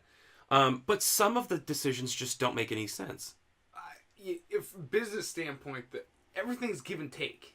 Yes. I mean, one business can't keep taking hit, and not eventually expect a give back. To bump their ratings and get a win. But from New Japan's standpoint, in theory, you could say, we are known worldwide. We are enhancing your talent by allowing your talent to work with our talent. So your guys are getting over in the sense that they're working with our top guys. But at the end of the day, we all know that our top guys in the ring, in kayfabe, are better than your guys, and so they should be going over. Well, and there are certain aspects of that, like that actually both those points bring me to the last two matches I want to talk about. You had another triple threat for the ROH TV title: Bobby Fish, Roddy Strong, and Tomohiro Ishii. And Ishii has the belt. Ishii has the belt, and the story there is kind of playing into what we're talking about. He is rather contemptuous when it comes to the he just doesn't take Ring of Honor seriously. But I kayfabe or outside kayfabe, but at times it does feel like that's the attitude of some of the New Japan wrestlers, is like, we're kind of here doing a favor for you by beating you. And I feel that the most with Ishii. And he's got a belt. Great character work if that's what this is, but true disrespect if that's not what's going on. If I can add to this from the Japanese standpoint, you're saying the resent there. Cruella Podcast was interviewing porn star James Dean, and he got picked up. Him and a African American man were picked up to have a scene with a Japanese woman in an all Japanese movie. Every other scene was Japanese. Japanese people refused to do the scene with these men. And then, because I believe a Japanese man was in it as well, he refused. Chick refused. They had to get ask for like captioning. Basically, what are they saying? They're like, we're not doing a scene with these white dogs, with these American animal dogs. Oof. And so, can you really get high and mighty in porn? You I feel like you can't. can't Yeah. high you road people. cannot. But the standpoint is, it's that culture mixing with the I'm sorry, what's the other outfitter besides New Japan? Ring of Honor. Ring of Honor. Yeah. They're gonna if it's that viewpoint from that country, is Ring of Honor's lower. We're not gonna lower ourselves to that crap. I'm not gonna have group sex with these couple of Americans. Hate to put I'm not doing the job portray to it these this couple of way. Americans. Right. Well, and again, we don't know Yeah. that that's the attitude or that's the case. It's certainly possible. But the one that really bothered me, I don't know what you two know about Dalton Castle. Big Zero. Okay, I have Dalton no Castle idea. has a gimmick very similar to, I would say Ric Flair is probably the closest approximation. He's called the Party Peacock. He's very flamboyant. He wears all these wonderful opulent lavish robes. Yeah. He has these, his boys, they come out and they make human furniture out of themselves for him to sit on. It's incredible. And the thing is, he's not presented as a heel, he's a babyface. So back in the day, something like that, like Jim Cornette used to talk about, he'd kiss his heels on the cheek so they could get heat from those kind of less enlightened Southern crowds at the time. But here, they're not using that to make Dalton Castle a heel. He's pure babyface. And he is a hell of a promo. He's fucking over with the American audiences. So they jobbed him out to Hiroki Goto, who did the entire match like he was fucking asleep on his feet and didn't give a fucking rat's ass about being there. And it made me genuinely mad because here you have talent you should be elevating. And even if you're not going to give Dalton Castle the win, because he is kind of, his profile's on the rise, if you're not going to give him a win, at least make it fucking mean something. This guy, Goto, just didn't give a fuck. Was Goto working heel? Or was it kind of two baby faces? It was a who gives a fuck match. It's like the equivalent of like Real Madrid coming to play an MLS soccer team and going down 2-0 and being like, guys, what? And having to play that that much harder to come back because they just don't give a shit about that team. They don't respect them. Yeah, it's an exhibition. They to them, come is over. what he's saying. Yeah. Why should we give a shit about an American team that we could just destroy? Yeah. So why even try? And then it makes everyone look bad. But what I will say to the analogy that you've made is that soccer is a game that's played on the field for 90 minutes plus stoppage time. Pro wrestling is booked. So it was Goto? Yeah. It was Goto. Hiroki So Goto. if Goto knows he's going over, he can still go out there and they can still work a match where Dalton Castle's getting some moves in and Dalton Castle's getting something out of the match. You know what I mean? Yeah. Yeah. So it's similar in a certain sense, but also in another sense, it's like, why would you go out there and just basically dog this match and not allow the guy a chance to get over and make yourself look like shit. Make yourself look bad, make the other guy look bad. And was this the opening match of the pay-per-view as well? Was this the first match on the card? I watched them out of order, so I can't tell you. I believe it was. I think it was the opening match, and that sets a terrible precedent. That's the opposite of what the opening match is supposed to be. Absolutely. The opening match is supposed to be the thing that people walk back through Gorilla and say, hey, now top that. Yeah, exactly. I think the point that I missed with the soccer point was it's their job. Yes. I don't care what you're doing. You are simply paid.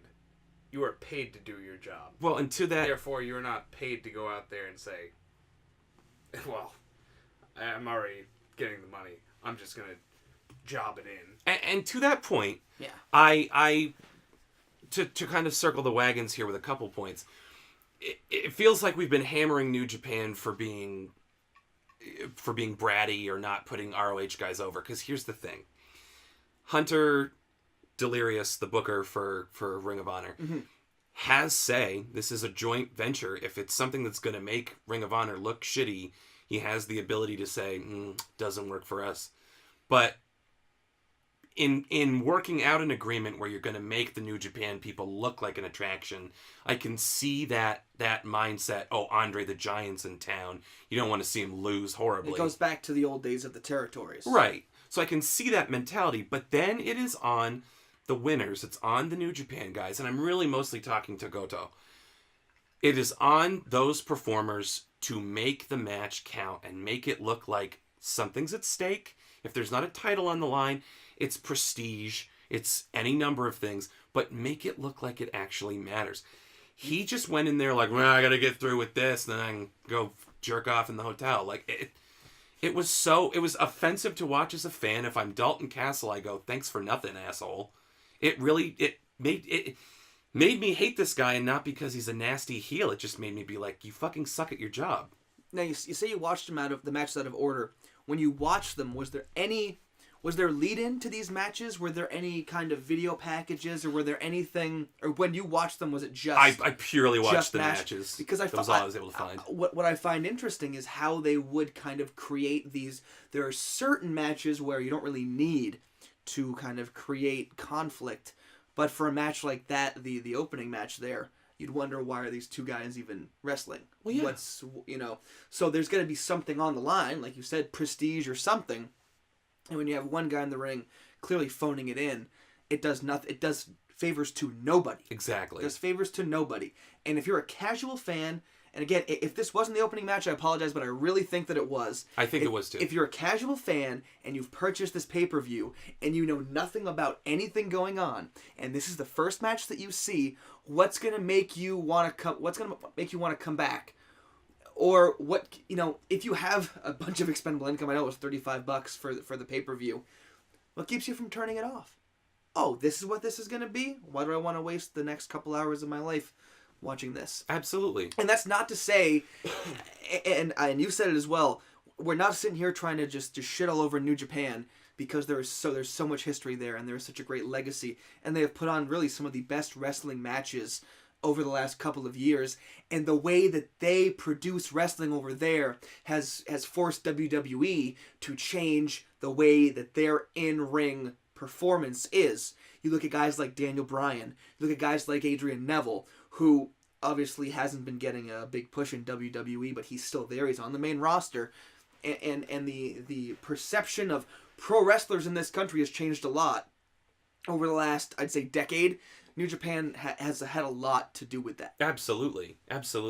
So yeah, I'm remiss in being overly critical of hypotheticals in terms of booking, but it mostly stems from my anger at Goto, because that just was such a shitty. It's like the match where Michaels and Hogan.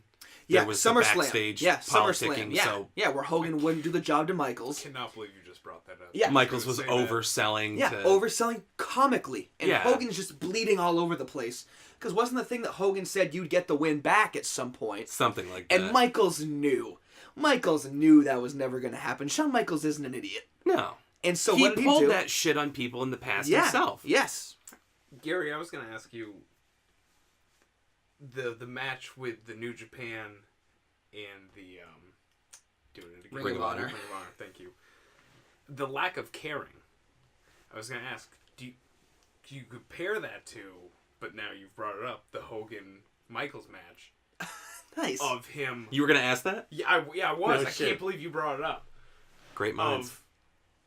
Of just overselling, which is another version of It is. screw you, I don't care, because you've got creative control and I have no choice over this. Yeah, I don't take this seriously, and I don't respect you for what you've done. And I don't know that there was anything that caused this, other than sometimes people get too big for their britches. Who fucking knows? Maybe he had food poisoning. I don't know. But as someone who doesn't watch the product super regularly, this is what you thought of this. Yeah. And this is why, or one of the reasons why, that Ring of Honor doesn't climb the ladder, doesn't separate themselves as a clear number two.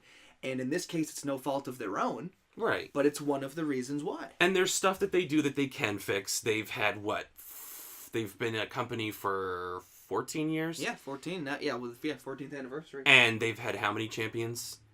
22. Yeah, who just have these insanely long title reigns. Mm-hmm. And if there's a story there, that's great. But sometimes it just starts to feel like your wheels are spinning a little bit, like it did at the end of the Seth Rollins reign in WWE. Yeah. The Seth Rollins reign became, who's it going to be? Exactly. Who's going to take the belt off him? Because we've gone through every possible option, really. Yeah. It's going to have to be somebody that he already beat, or it's going to have to be something crazy that takes place. Yeah, it's a talent, an amazing talent who got booked into the ground. And the other problem with this pay-per-view, with this card, is that the order was just so, for lack of a better word, fucky. And I didn't watch it in order, but I do recall one of the biggest things, that 6-man I talked about, where it was the Bullet Club Elite. Yeah. Who was it? Let me look at my notes here. Oh, War Machine versus the All Night Express. So there was this... And that was a no-holds-barred grudge match? Yeah. Or what was the... Yeah. Yeah. And that had to follow the 6-man. It was a good match. Yeah. It was a good match that the crowd could not have cared less about because of where it came. It's you shot your load, and now, you know? Yeah. And it just, the whole card suffered from this stalled momentum. It just did not, there was no rhyme or reason to it. It really felt stilted and out of place. It's almost indicative of the pro wrestling industry because, you know, we sit here, and I'll be the first to say, you know, we sit here, we complain, we kind of nitpick WWE and the things they do, and they do a lot of things wrong, but their pacing and a lot of stuff, they do a lot of things right.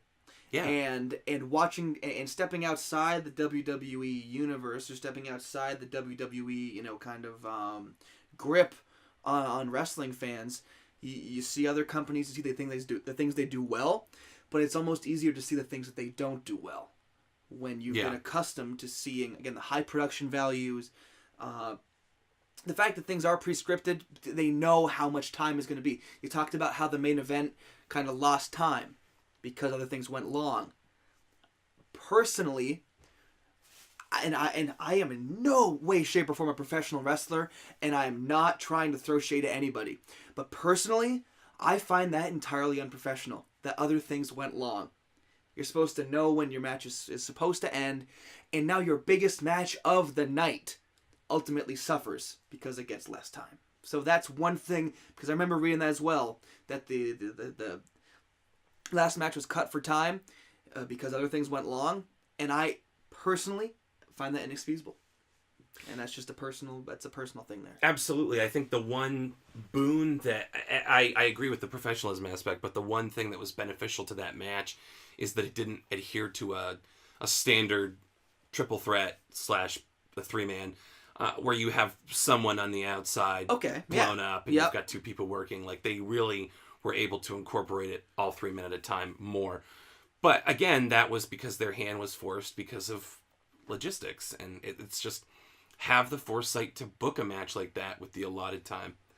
So that is basically all I want to say about Ring of Honor. You know, it was a good show. It didn't blow my hair back. Like I said, I'm just starting to like really follow Ring of Honor.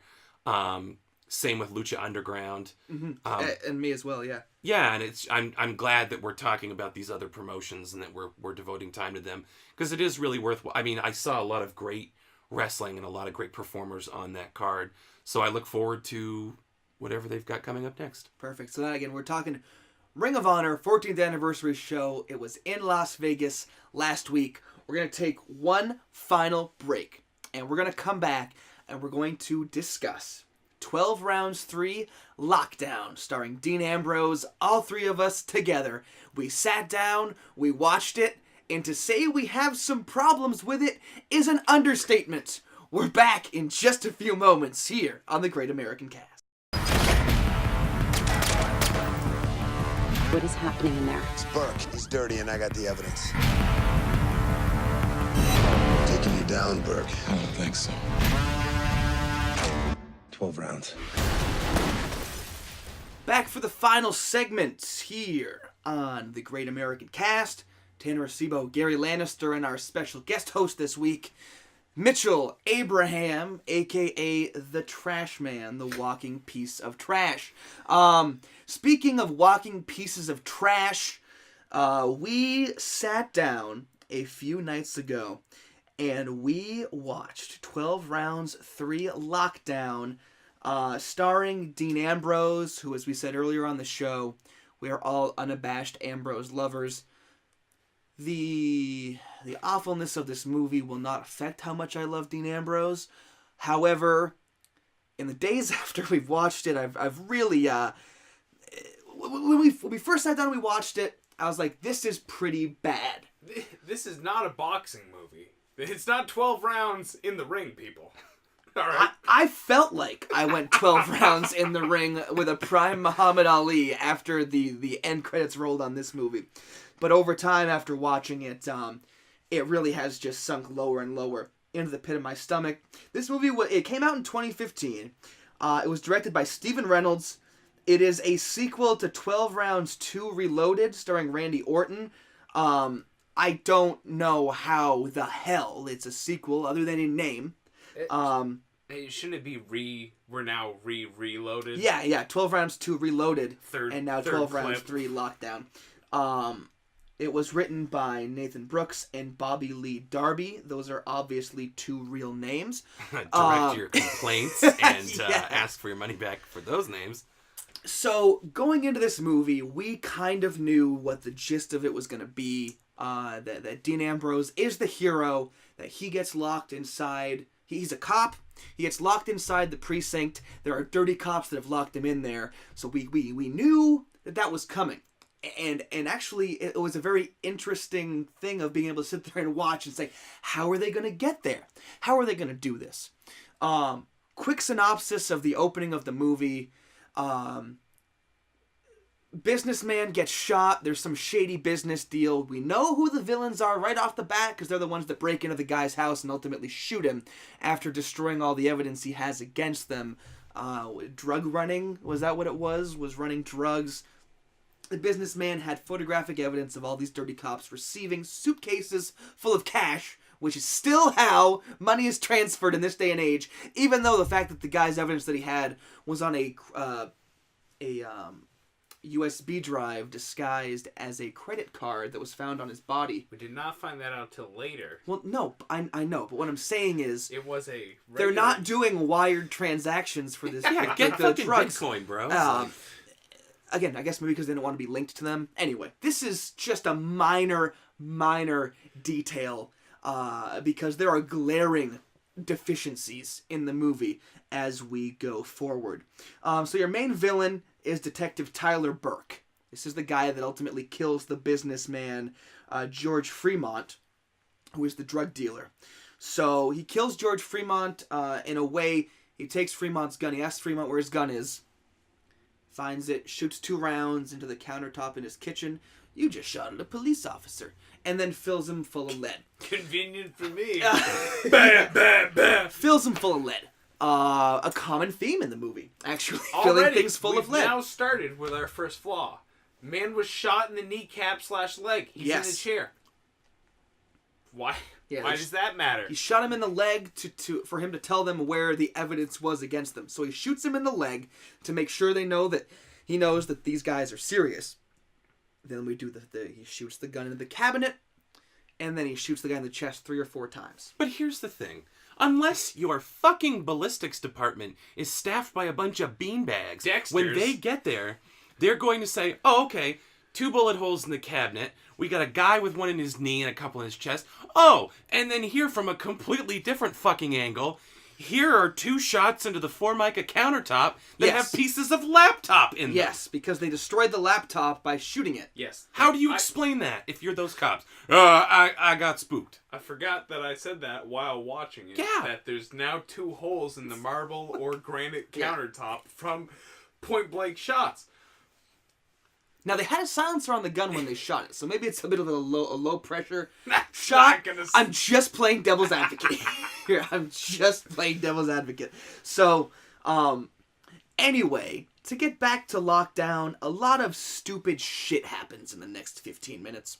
Dean Ambrose is back on the force.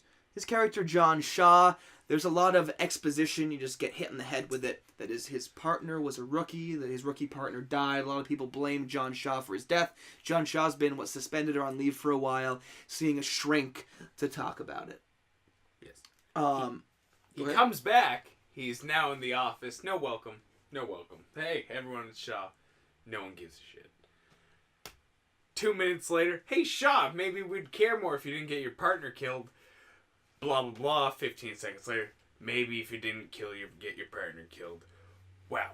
Really pressing on that it's his fault. Yeah, like those are literal quotes of people in the department saying that to him. This is not Mitch paraphrasing. People walk up to him and say these words to his face in his cubicle, which later becomes hospital cubicle. Pretty sure a unit does not work like that. In comes Burke. Yes, to a rousing ovation. Yes. And they clap work to this man. They work in the narcotics department. Shaw, Ambrose, mean glare while everyone is applauding this man. Immediately go, he's dirty. He has to be dirty. And oh yeah, we have the stare. Why isn't Ambrose like him? Probably got his partner killed somehow. That's what I thought. But he's got to be dirty. 10 minutes. We know he's dirty because we saw. Yeah, the we saw the opening. Yeah. Well, yes. I totally skipped this in my mind. That's what you call dramatic irony. Did not put it together terribly. But 10 minutes later, you get the I'm down in the firing range. Once again, I'm not gonna load. I will. God damn it. I will not pull back. God damn it. I cannot think right now. You're the gun man. I am the gun man. Collect yourself. Clip is. No one has chambered a round in this entire movie. Yet, to this point. Yeah, throughout the entire movie, no one chambers a goddamn round. No one knows how many bullets are left in any guns at some point, which then ruins the whole 12 rounds. I only got 8 left. Is it 8 or is it 9? Because there's one still chambered, but you have 8 left in the magazine. In the clip, no one knows. Who cares? Shaw Ambrose is in the firing range practicing. Gotta get back. Got damage from that getting clipped by that shot. Can't hit anything. Can't do anything. In comes Burke. Burke, you gotta... What are you shooting with, Shaw? I got a 40. Burke, what do you got? 45, blah, blah, blah. Basically unrecognizable to the Force. It's so rare. Right? Shaw, let's send my target out to like 60 yards while Ambrose is at... No, 20, Burke. Ambrose Burke sends a shot out super far. Yeah, Burke. I said Burke at 60 yards. I said Ambrose at like 25. Right. They would have gotten more mileage out of that scene if they'd both just whipped out their wieners. Either way, Either way, Ambrose cannot shoot worth shit. And then Burke's like, hey, I just put a smiley face into my target. That's a callback to Lethal Weapon, everyone. Thank God you got that, because I certainly didn't. Goddamn Mel Gibson. And Lethal Weapon 6. maybe you should...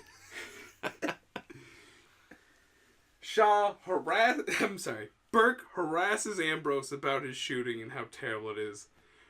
Simply the anger from this comment has now allowed Shaw to reload his weapon and put some rounds directly into the chest of the target and head, I believe. And the grouping was... but wasn't the whole point of it that he wasn't messed up all along? He was just putting it up as a front to make them think that he was weak. That's what I'd like to believe, but with how much explaining this movie has done with other shit already. This is true, but I think that the end game was that he was trying to show Burke that he was still weak coming back, because that comes up later. I believe you're right. Because when Shaw has Meeks held hostage, yes, Burke says, I saw you shooting earlier, blah, blah, blah. So anyway, we're going to really just whiz. Body armor. We're going to whiz right through the next hour of this movie. Yes, sorry. Shaw, I'm sorry. Ambrose. Yes. Shaw. You can't shoot us, that's what she did. Really? Headshot, headshot. No, you're going way too far ahead. Don't sass me. I'm the guest here. They- I'm always right. They find this credit card USB when they're doing the autopsy on Fremont. Shaw finds out that the card is in evidence. Shaw goes and gets it. So now he's got the evidence of the dirty cops, plugs into his computer, finds out, hey, holy shit, all these guys are dirty. Meanwhile, Burke is having sex. We're not going to sugarcoat it. He's having sex with some chick. And he gets a Slam call. pig, everyone. He gets a call. Hey, there's evidence, blah, blah, blah. So he's flying back to the station. Basically, they find out that Shaw has the flash drive. So now they're looking for Shaw. There's the classic scene where Shaw's in the elevator with all the henchmen, and they don't know that Shaw has the thing or whatever. And then Shaw gets out of the elevator, and Burke gets a call. Holy skip! Not only did he have it, he dropped it, and One of the guys villains hands it picked back to up him. Yeah, and gave hands it back to him. him. Yeah, hey, He was like, man, hey, credit watch card out! Yeah, fraud, get you in man." trouble. Don't give this to the wife; it'll get you in trouble. Or some Oh my shitty God. action comedy line like that. So the reason the movie is called Lockdown is because these dirty cops pull the fire alarm, they get everybody out of the building, and they put the building into lockdown. We get a lot of cutscenes of... Well, keep in mind, the computer genius here that locks the building down is the steroid workout junkie from A Night at the Roxbury. We have an unannounced Stephen LeClaire sighting. A Steven run-in. Steven! God. Steven, welcome back to the podcast. Thanks for having me again. Thanks for showing up. I take it you're heading out to go play hockey? Well, I was just wondering if I was going to pack the equipment for you as well. Only pack for one. Okay. We're deep into lockdown talk right now. But I thank you for the... Stephen LeClaire, folks. Quick word for you. Stephen LeClaire, not only is he the top Ryback fan in the world, but we had an incident yesterday playing hockey where he threw me a pass and it broke my skate blade. And he went and got me new skate blades today of his own volition. And so I thank him for that. But you got to go skate solo tonight. We got more shit to sling at this terrible movie that we wasted an hour and a half of our life on. Well, we have you here. Quick tangent. What'd you think about Ryback's big solo win on Monday night? What really puzzled me was when he came out and it was opening song, and he didn't do his usual bit. He did not say "wake up, it's feeding time." He was all business. True. That's the new Ryback. It was fantastic, and he went in. Who did he play, or who did he fight against? He fought against Adam Rose, the Radical Adam Martyrs. Rose. Boy, Adam Rose. Took him out in what, less than a minute? Yes. Just murdered him. It was bad. Yeah, And then he just eviscerated. walked on out. I think it's a sign to come. Sign of good things. Good things for Ryback. Ryback. Well, Steve, we thank you for swinging by. Good luck out there on the ice tonight. Thank you. We'll see you on the ice tomorrow afternoon. And Stephen LeClaire, the ¡1 Ryback fan. Cooks a hell of a couscous. In the universe, yeah. The food's so nice, they named it twice. But getting back to lockdown here. They locked the building down, right? We get all these montages of these doors locking, and they're locked because they have red lights on, which means they're locked. The power has gone out. They've for cut the most power. part, They block cell phone signal. They cut the phone lines. and all the doors have locked except for 3% of them. Yeah. Maybe even more than Except 3%. the doors This is a large that we building. proceed to see Dean Ambrose walk right through as he's now being hunted by these dirty cops inside the precinct. They end up framing him for a couple of the cops' deaths. Burke ends up shooting one of his own men as Dean Ambrose has him hostage and then turns it around and says that Ambrose shot him. So we're just digging the hole of plot holes here that ballistics will be able to go through and clearly see that it's this guy's very specialized, non-uniform gun shooting people and then claiming that it's Dean Ambrose. Yeah, that's the thing. He literally says, this is a gun that's so rare, most people don't even know you fucking have it. So you're gonna use it to kill people. Yeah, they'll never find out. It's not... the gun... No one else on the force has Burke's gun. They're gonna go over the autopsies and be like, Shaw could not have shot all these people. He's only got 12 rounds. This is also true, but do they know he only has 12 rounds? And also, He said it enough. literally, the forensic people work in the fucking building. So you can have all 25 forensic guys doing this crime scene because it takes place in the precinct. Ambrose eventually gets down to the parking garage area. He gets a car. They literally riddle it with bullets out of handguns. I'm going to go ahead and guess a good 50 rounds were put into this car. I mean, it was bordering on it became Yeah, comedic. yes, We were all yes. howling The with laughter. first unloading of rounds got to the point where, for a few seconds, it's like, and they need a new clip. They have definitely gone through their clips a time and a half by now. There's a blue-eyed rookie young lady. We later find out she's 23. She has been locked in to. She's been locked in the building as well. Her name is Taylor.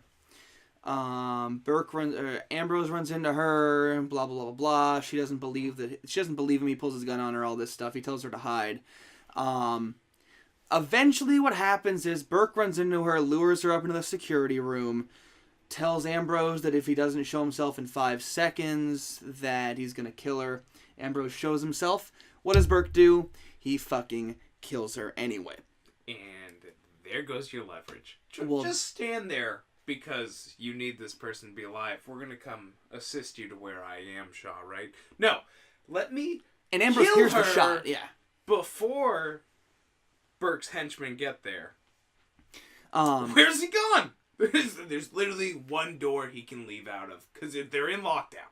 Where did he go? So he went to the garage first. Now, I mean, I don't really remember the fucking order of events here, and I don't really care either. But he kills a lot of people, blows a guy up with his own grenade. This is after we find out that the roof access door, also not affected by the lockdown. You can just stroll right up onto the roof. So just to recap, most doors, most stairwells and regular old doors accessible during the lockdown, the roof access available during the lockdown, and the elevators, for some fucking reason, work. Yes. Time to time, though. Because at one point they say, turn the elevators back on. Oh, Jesus Christ. Speaking of elevators... But Shaw access... Shaw almost gets shot again. He gets shot several times. But for a death kill from Burke, what happens? Elevator doors closing. Gets in there quick, falls over... Right? Falls over into the elevator. Now you're asking... Hey, Shaw... Sorry. Hey, Burke. Hey, Burke, that elevator's not moving to a floor because Ambrose, Shaw, did not press a fucking button before he fell over into it. Therefore, you could hit the up or down button, and it's just going to open back up. Bring him right back to you. Boom, boom, Shooting boom. gallery. And you're looking at a 45-minute movie where the hero dies. But no, this is not what we're looking at. We're looking at a 90-minute movie where everybody else dies. At some point... we have Matthews, who is like the head detective. She's a chick with ridiculous painted on eyebrows. Captain. She's the captain. We gotta talk about those eyebrows. Yeah. I don't want to shame people. I cannot because it's her own personal she's Captain stylistic Matthews. choice. Yes. However, they looked like fucking Mr. Potato Head pieces because they kept moving on her face. They were always crooked. They were thick as fuck, and they were always in a different position every time you saw her. I think you and me were on different pages watching this because I don't remember what them eyebrows look like, but I know I would put my dong in it. Great. Jesus Great. Christ. That's very. There we go. Yeah. Very eloquent of you. No Mitch. problem. Mitch is single, by the way, ladies. Ladies. Amazingly. So Ambrose keeps trying to get in touch with Matthews, and he says cryptic things sometimes when his phone works. Hey, something's going on down here. Bullet whiz, bang. So, and she's been contacted by Burke that he's gone insane, and they're trying to put him down. The police chief shows up, and this asshole guy takes me right out of the movie, as if I wasn't already not invested. But he takes me right out. His first line is like, what is going on here? It's like, dude, come on. You're just not even trying.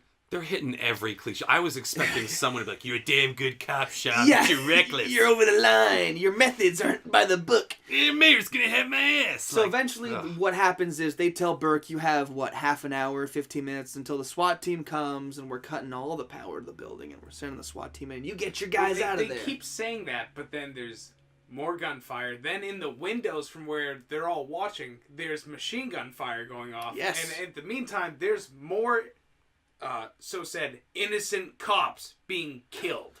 Yep, Burke radios back from time to time. Yeah, Shaw killed 2 more. It's I'm taking care of this. Don't worry. don't worry, we got 10 dead cops in here. I'm doing it. So at one point, Shaw gets into hand-to-hand combat with the guy on the roof, and he blows him up with his own hand grenade. Very inventive death. He also kills the guy with a knife, stabbing it up through the bottom part of his chin/jaw area, which really came out of nowhere. And it almost looked as if that knife could have just been poking up right behind that villain's mandibular teeth. Okay, yeah. Can you explain to us what mandibular teeth are? We're not all dentists. Bottom jaw. Perfect. Right? It didn't look like it would cut an artery. It didn't look like it hit the trachea. Or okay. I will say, to your point, in the film Hot Fuzz, Timothy Dalton's character survives an injury of the same nature. Yes, it looked like a classic Mad TV Paul Timberland's workshop drilled through the mouth. I think it's Paul Timberman. Who cares? Timberland's So good. It's been And off. the rapper? It's been off for 7 years. Who cares? There's also one of the best kill in the movie, and it was, if they had done the whole movie like this, 5 stars. The guy with the glasses. It was maybe I think we're thinking of the same thing, but there was a guy who went down with a machine gun in his hand. Oh no! Ambrose hits him with the taser, which causes the guy to spasm and shoot his machine gun off. It hits a propane tank and blows up half the room. Yes. It was fucking incredible. And literally at that point, they show the scene where you see Ambrose looking at the machine gun in the guy's hands, and I was like, if Ambrose picks up the machine gun, this defeats the purpose of the 12 rounds. And no sooner had those words left my mouth than does he tase the dead guy's body, and he blows people up. He got the taser from the chick earlier when he pulled the gun on her, and then eventually she died with a bullet wound to the head.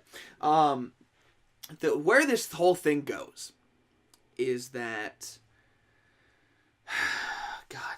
Shaw talks to Matthews and says, "Meet me out back, I have evidence," or whatever.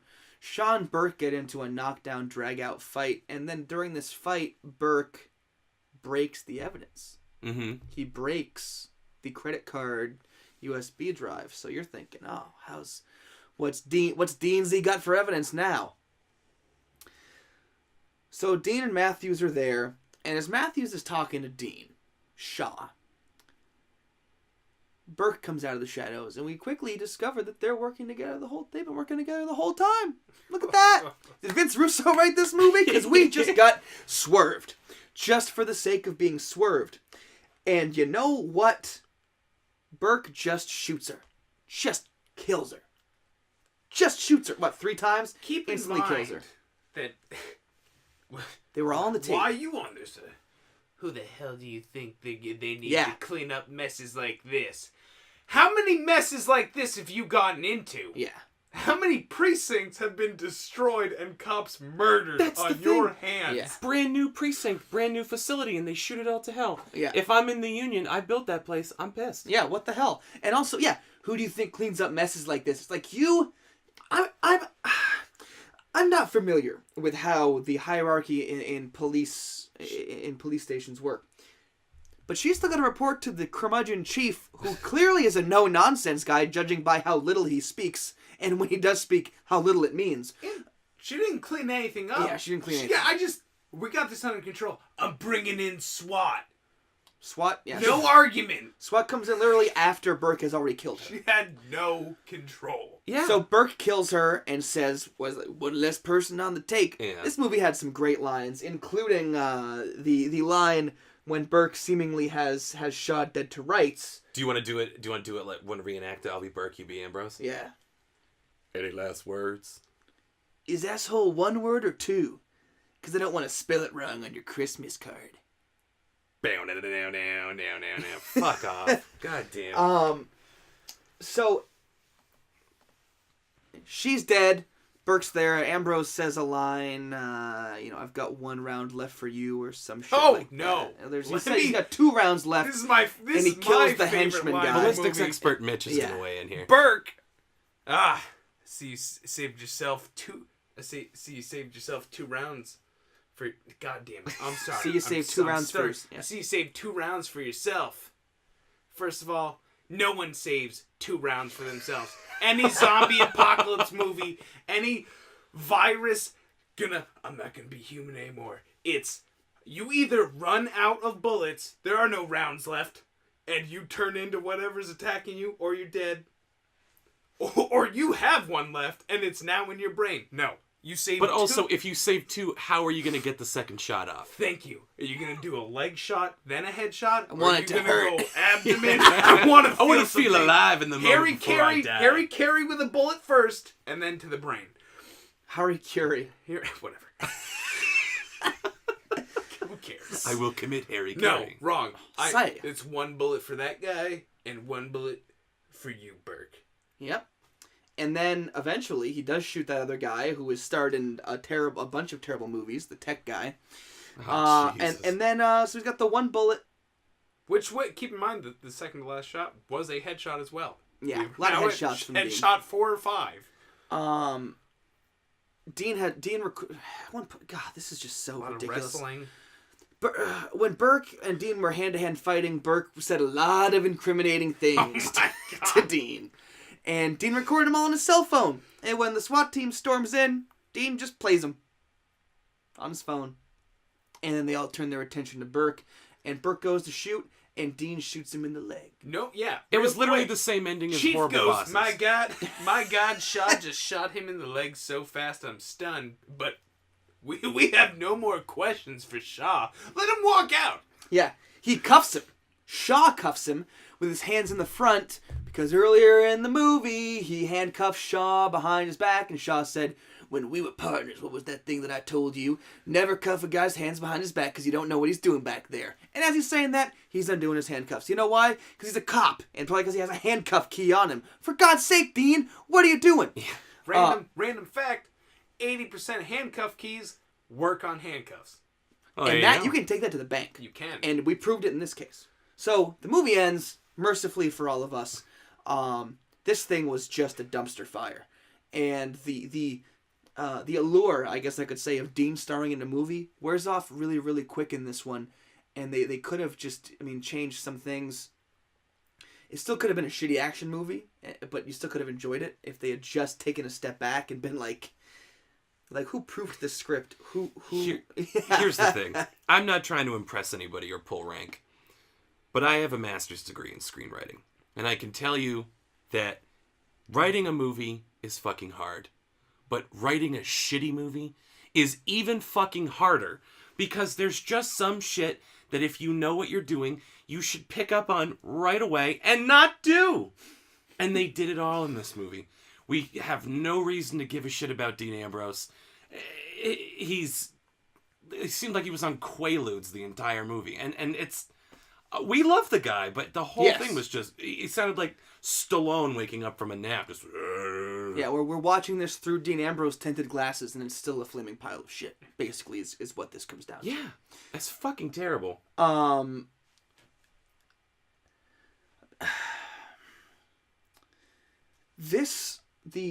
just noticed this. The production company is listed as WWE Studios, but in parentheses it's Lockdown Films Incorporated. Oh my god. So, and I know Dolph Ziggler starred in another movie that's coming out. Are we just about to get 3 more lockdowns?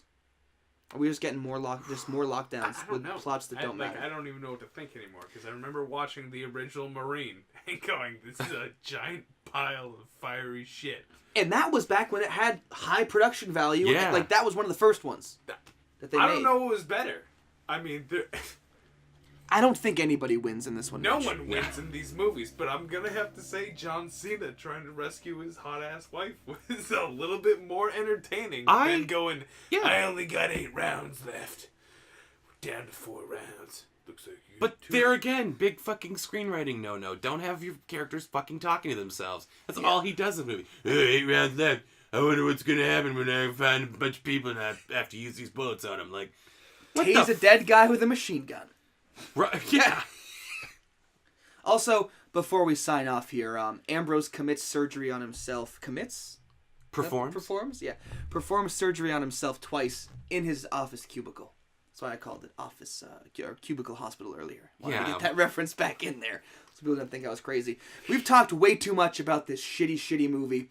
I am so done. True statement. We're back next week. Before we go, Mitch, you got any social media you want to plug I here? do. You can find me at Nothing Interesting because I don't go on there a lot.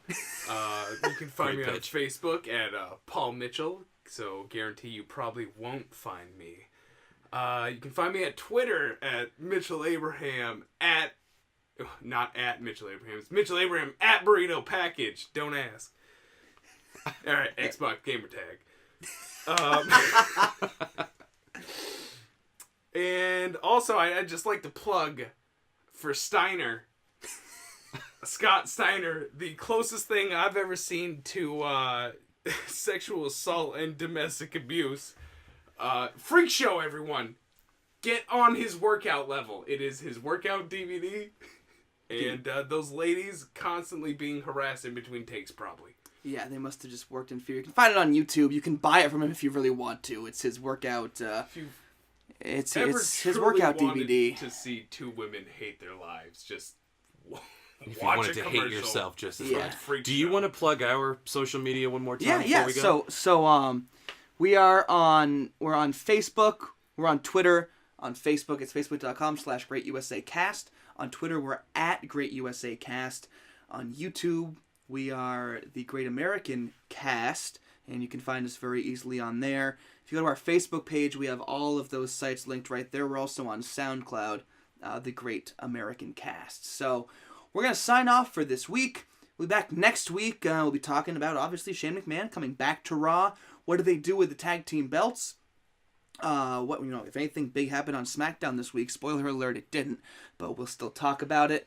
And we'll have another very special guest coming on board we'll get their take on the world of WWE and all things beyond. So, Mitch, we'd like to thank you for joining us here for the second episode. Thank you for having me.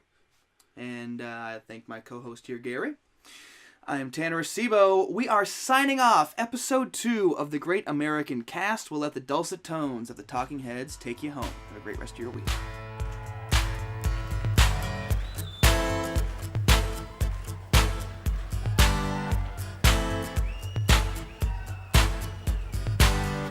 Can't seem to face up to the facts. I'm tense and nervous, can't relax. Can't sleep, bed's on fire. Don't touch me, I'm a real live wire. Psycho killer, qu'est-ce que c'est? Fa, fa, fa, fa, fa, fa, better run